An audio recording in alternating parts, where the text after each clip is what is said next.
Abby Hastings had never been the type to lock her door at night. Her father's old gas station, sitting lonely on a Colorado back road, was as much her home as the tiny two-bedroom house behind it. Each morning, she swept the concrete, topped off the old pumps, and brewed coffee for the handful of drivers who still knew the shortcut that sliced through the pines. When the highway had expanded 15 years back, business dwindled. Now she mostly survived on regulars, ranch hands, tired truckers, and the occasional lost tourist who couldn't believe they'd found gas here at all. Most days, Abby wore oil-smudged jeans and an old hoodie that used to be her father's. She didn't mind smelling like gasoline or hand soap. What she did mind was the silence when the last car pulled away. She'd stand by the window at dusk, staring at the road, wondering who might come along next. She liked people, talking to them, hearing about where they'd been, who they missed, what they were chasing or leaving behind. It made the long days feel like more than just pumps, receipts, and the hum of a flickering neon sign. Late one September afternoon, Abby was sweeping gravel from the far pump when she spotted him. At first, all she saw was the heat haze rising off the blacktop and the low, slow rumble of something heavy. Rolling without an engine, she leaned on the broom and squinted. Out of the shimmer, a lone biker emerged, pushing a massive Harley-Davidson with one shoulder helmet dangling from his free hand. He was limping badly, even from 50 feet away. Abby could see the frustration in every push of his boot against the cracked pavement. She didn't hesitate. Dropping the broom, she wiped her palms on her jeans and crossed the lot. Up close, the biker looked even rougher than she'd guessed. His jeans were torn at the knee, the leather jacket scraped raw at one elbow. A thin layer of road dust clung to his beard, which hid most of his tired face. When he looked up, Abby caught a flash of striking green eyes under the shadow of sun-bleached hair. He looked like he hadn't slept in days. She raised a hand in greeting, offering him a small, steady smile. "You look like you could use a break," Abby said. The man huffed out something like a laugh, bracing the Harley's weight with both arms. "Chain snapped about 5 miles back," he rasped. "Didn't want to. Leave her behind. Figured I'd push her as far as I could." Abby gave a low whistle, circling the bike. It was a beautiful old machine, heavy with custom chrome and patched leather. She could see how much he loved it by the way his fingers rested on the throttle even now, like he was afraid she'd vanish if he let go. "Name's Abby. You got one?" she asked.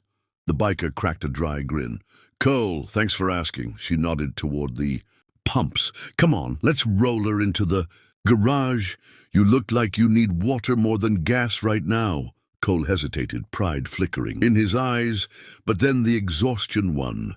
Together they pushed the Harley into the shade of the single service bay. Inside, the concrete floor was cool underfoot, and old tools lined the walls like relics from a time when her father could fix anything on wheels. Abby handed him a cold bottle of water, watching him drink in heavy gulps.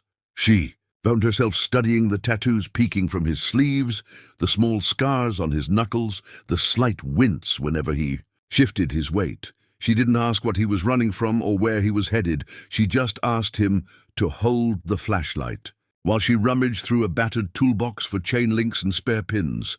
Her father had always kept spares for old Harleys, saying, "You never know when you'll save a good man's ride." They worked in silence at first, Abby on her knees beside the massive rear wheel, Cole steadying it when she needed to wedge the sprocket free.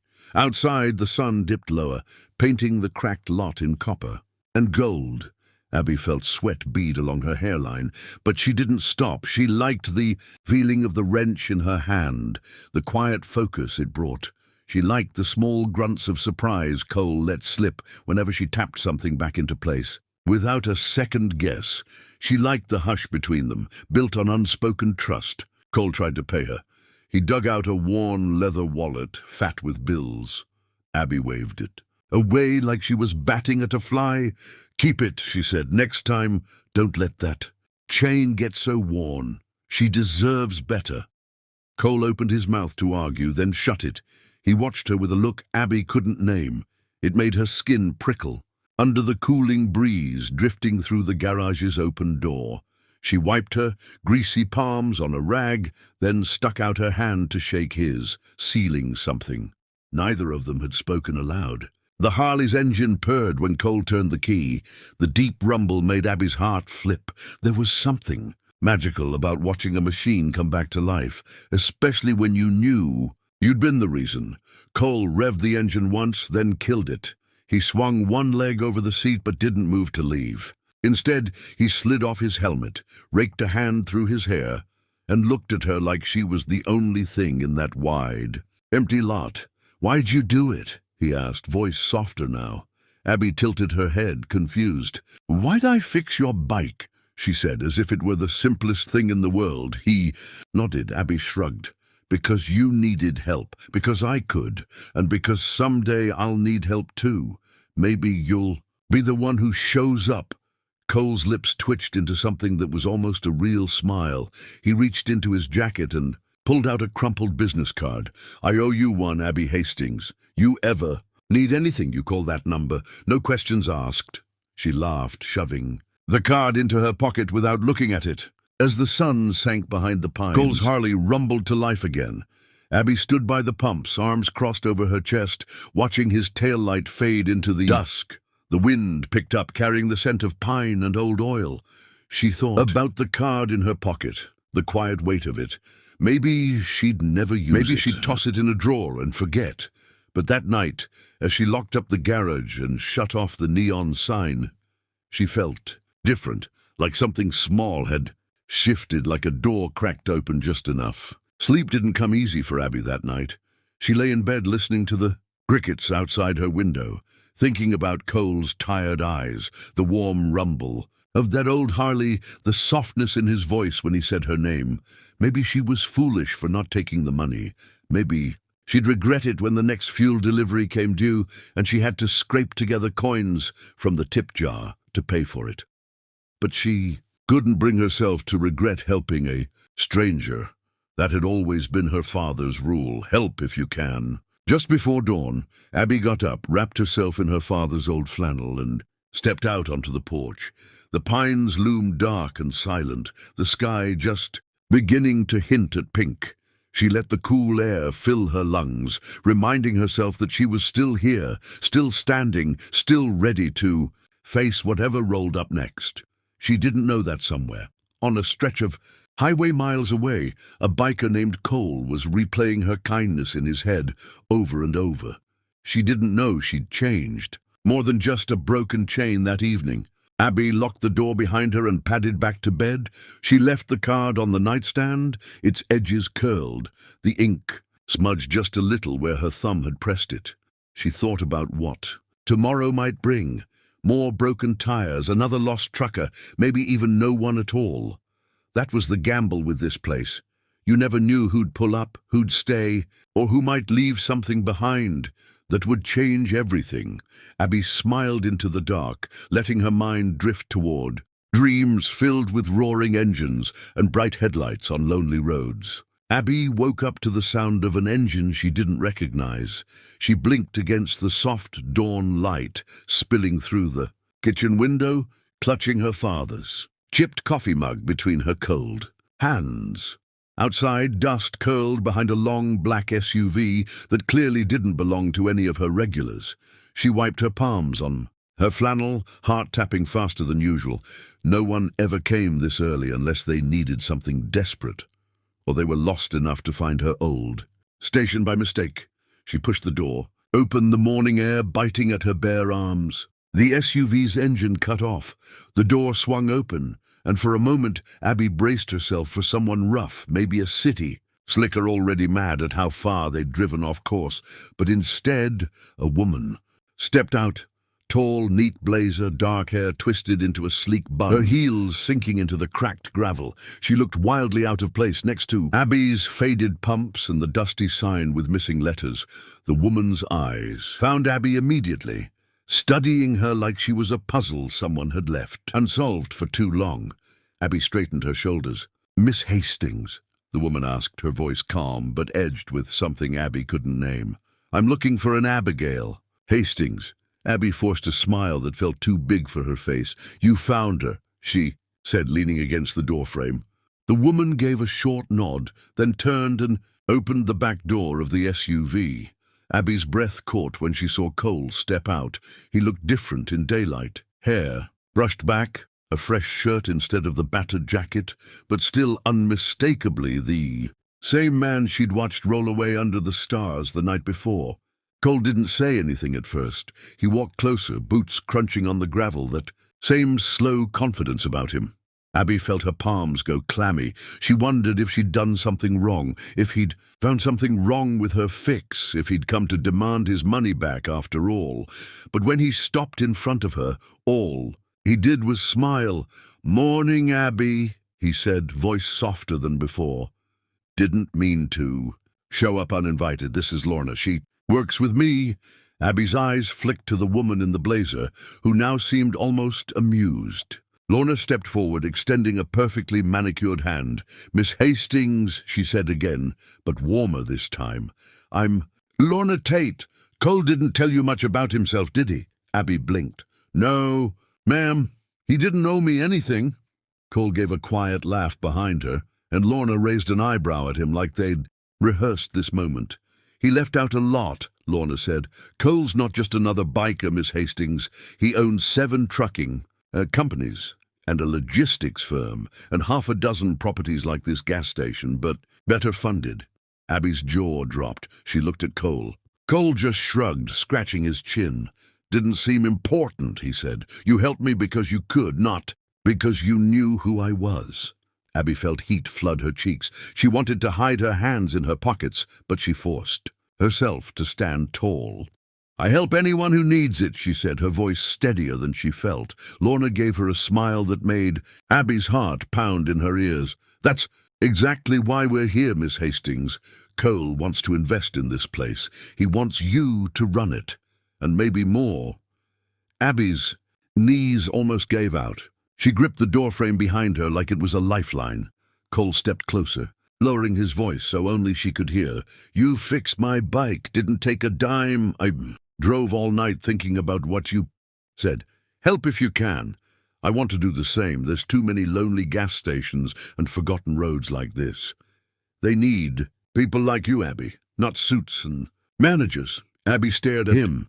She wanted to laugh, she wanted to cry, she wanted to run inside and check if this was all a dream that would vanish with the sunrise. Lorna pulled a folder from her sleek leather bag and handed it to Abby. Inside papers. Real official papers with numbers so big she felt her hands shake just turning the pages. "It's all there," Lorna said gently. "A contract to renovate this station and 3 others in towns just like yours. Cole's willing to back you as the regional manager. You'll train crews, hire locals, keep the doors open when the highways change again. You'll keep doing exactly what you did for him. Help people." Abby felt tears sting her eyes before she could stop them. She didn't know what to say. Cole just watched her, arms crossed, that half smile playing at the corners of his mouth.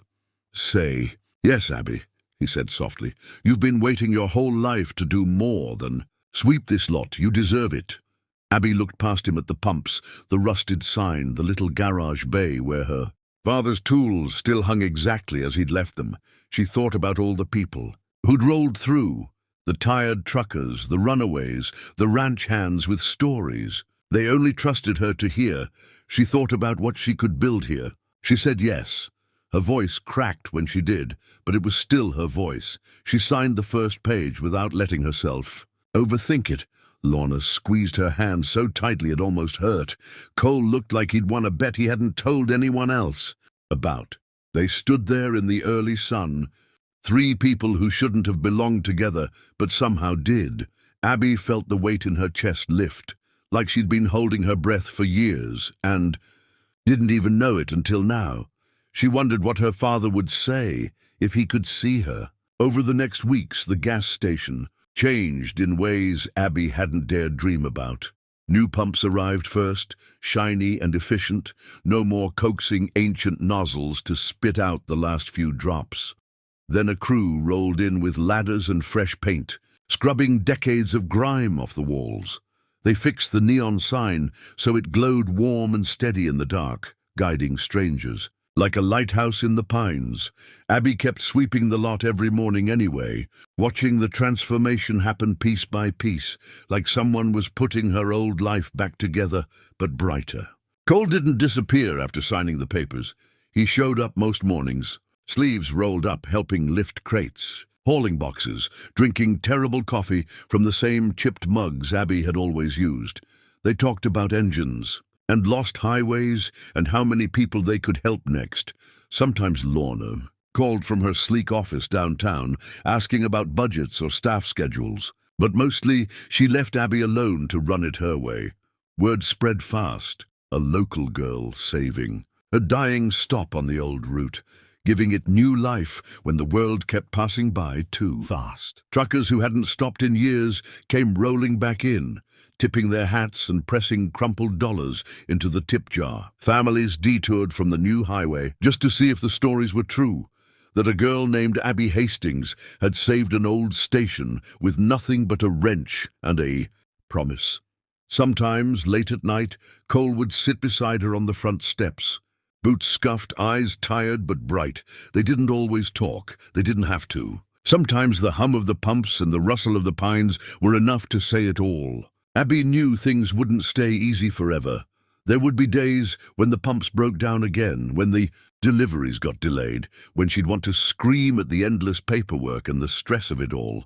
But she also knew she wouldn't be alone anymore. She'd built something with her bare hands and her stubborn heart, and now the world had given her the chance to build more. She thought about all the stranded travelers yet to come, the ones who'd roll in on a sputtering bike or an overheated truck, needing a place to stop, to breathe, to feel seen. One night, long after the crew had gone home and the lights had gone quiet, Abby stood alone by the window, the neon sign humming softly behind her. She looked at the dark highway, remembering Cole's battered Harley limping up the drive that first day. She smiled, fingertips tracing the cold glass. She knew somewhere out there, someone was driving the same lonely road. She'd always watched. Maybe they'd see the glow of her pumps and know they'd found more than just gas. Maybe they'd find someone ready to help just because she could. And maybe, like Cole, they'd change her life too.